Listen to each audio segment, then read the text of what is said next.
Bismillahirrahmanirrahim. Assalamualaikum warahmatullahi wabarakatuh.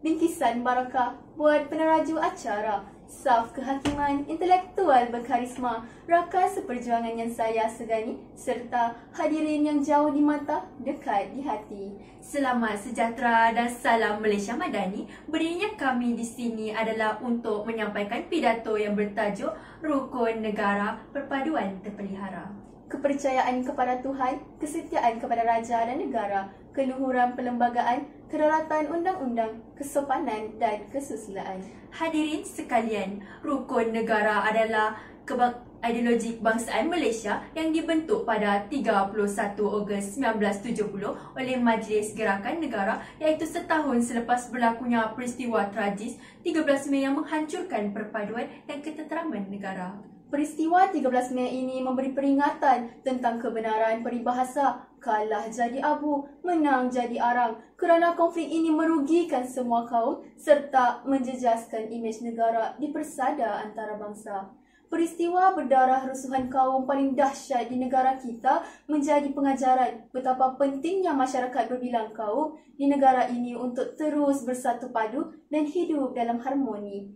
Ia bertujuan mengembalikan perpaduan kerana kejayaan dapat dikecapi dengan adanya prinsip yang kukuh. Memetik artikel Sinar Harian bertarikh 20 Februari 2023, ada dinyatakan Malaysia diiktirafkan sebagai negara contoh dan terbaik di seluruh dunia dalam mempromosikan budaya hidup damai. Jelaslah, prinsip dalam rukun negara kunci kepada keharmonian dan perpaduan kaum demi kestabilan negara.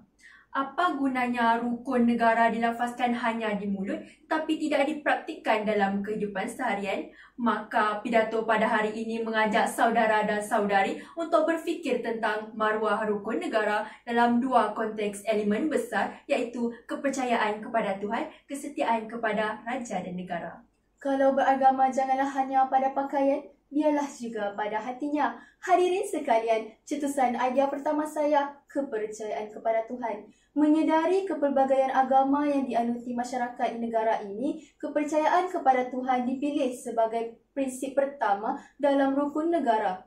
Rakyat berpegang teguh kepada kepercayaan masing-masing demi kebaikan bersama untuk membina negara Malaysia yang berdaulat.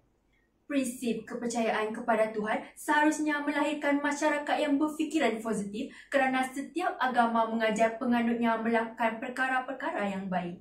Di sini kita dapat memahami bahawasanya prinsip yang pertama ini dapat melahirkan rakyat yang berkualiti yang mana menginginkan sesuatu yang terbaik untuk dirinya dan masyarakat. Jadi, tidak dinafikan, rukun negara dapat membentuk rakyat yang berkualiti melalui prinsipnya yang pertama. Memetik hadis, tidak sempurna iman jika kau tidur dalam kekenyangan sedangkan jiran tetanggamu menangis kerana kelaparan. Sebagai pegangan pengajaran daripada hadis itu menyuntik rasa untuk terus membantu masyarakat yang kesusahan tanpa mengira bangsa maupun agama. Berkorban apa sahaja harta ataupun nyawa, itulah kasih mesra, sejati dan mulia. Hadirin sekalian, cetusan idea kedua saya, kesetiaan kepada Raja dan Negara. Kesetiaan kepada Raja dan Negara merupakan titik tolak perpaduan bangsa Malaysia. Hadirin, apakah kita lupa? Lebih 600 tahun dahulu, kesetiaan kepada Raja telah terbukti asas perkembangan kerajaan Melayu Melaka hingga terkenal di serantau dunia. Sudah terang lagi bersuluh, Raja tonggak perpaduan negara. Mentaati Raja dan Negara sudah tentu menjadi tugas hakiki kita sebagai rakyat yang bertanggungjawab. Apakah bukti kesetiaan itu? Adakah dengan menyatakan di bibir sahaja?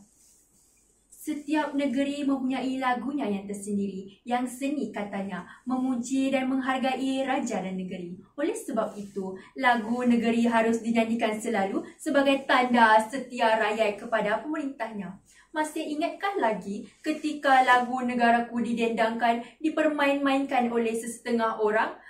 Sebagai mempertahankan prinsip rukun negara yang kedua ini, rakyat Malaysia perlu bangun bersatu menentang pengkhianat itu. Suka saya ingatkan kepada halayak hari ini bahawa rakyat yang memperlekehkan rukun negara akan merosakkan perpaduan yang kita kecapi selama ini. Tidak keterlaluan saya katakan bahawa insan inilah anasir yang menodai kebahagiaan kita. Oleh itu, hargailah rukun negara kerana rukun negara perpaduan terpelihara.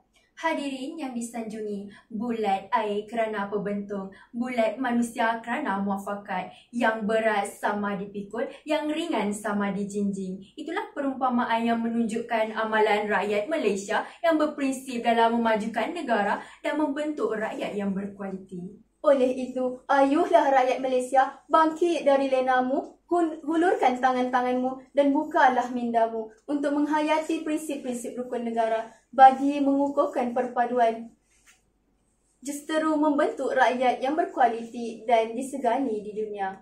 Mohon permisi mengundur diri. Sekian, wabillahi taufiq wa hidayah. Wassalamualaikum warahmatullahi wabarakatuh.